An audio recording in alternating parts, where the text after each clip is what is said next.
Ang mabuting balita mula sa langit sa araw na ito. Martes Santo. Nagpupuri kami sa iyo, Hari naming Hesukristo. Masunurin kang kordero, sa katubusan ng tao, hain sa krus ang buhay mo. Ang mabuting balita ng Panginoon ayon kay San Juan. Pinupuri ka namin, Panginoong Hesukristo. Noong panahong iyon, habang nakahilig kasama ng kanyang mga alagad, nagugulumihan ng sinabi ni Jesus, "Tandaan ninyo, ako'y ipagkakanulo ng isa sa inyo."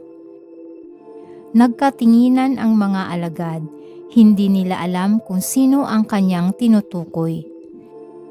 Ang alagad na minamahal ni Jesus ay nakahilig na kalapit niya. Kinalabit siya ni Simon Pedro at sinabi, "Itanong mo kung sino ang tinutukoy niya." Kaya humilig siya sa dibdib ni Jesus at itinanong, "Panginoon, sino po ba ang tinutukoy ninyo?" Sumagot si Jesus, "Ang ipagsawsaw ko ng tinapay, siya na nga."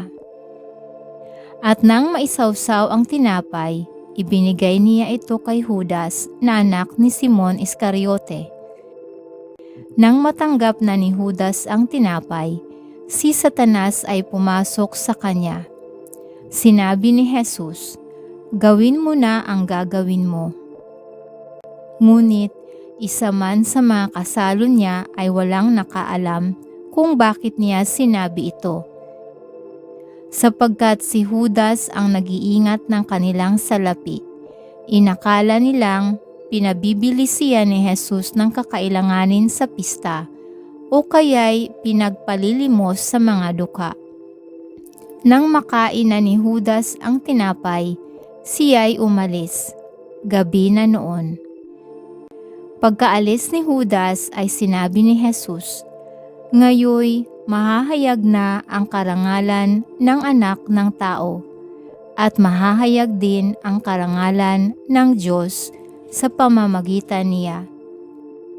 At kung mahayag na ang karangalan ng Diyos, ang Diyos naman ang maghayag ng karangalan ng Anak at gagawin niya ito agad. Mga anak, kaunting panahon na lamang ninyo ako makakasama. Hahanapin ninyo ako, ngunit sinasabi ko sa inyo ngayon ang sinabi ko sa mga Hudyo, hindi kayo makapupunta sa paroroonan ko." "Saan po kayo pupunta, Panginoon?" tanong ni Simon Pedro. Sumagot si Jesus, "Sa paroroonan ko'y hindi ka makasusunod ngayon, ngunit susunod ka pagkatapos." "Bakit po hindi ako makasusunod sa inyo ngayon?" tanong ni Pedro. "Buhay ko may iaalay ko dahil sa inyo." Sumagot si Jesus, "Iaalay mo ang iyong buhay dahil sa akin? Tandaan mo, bago tumilaok ang manok, makatlo mo akong itatatwa."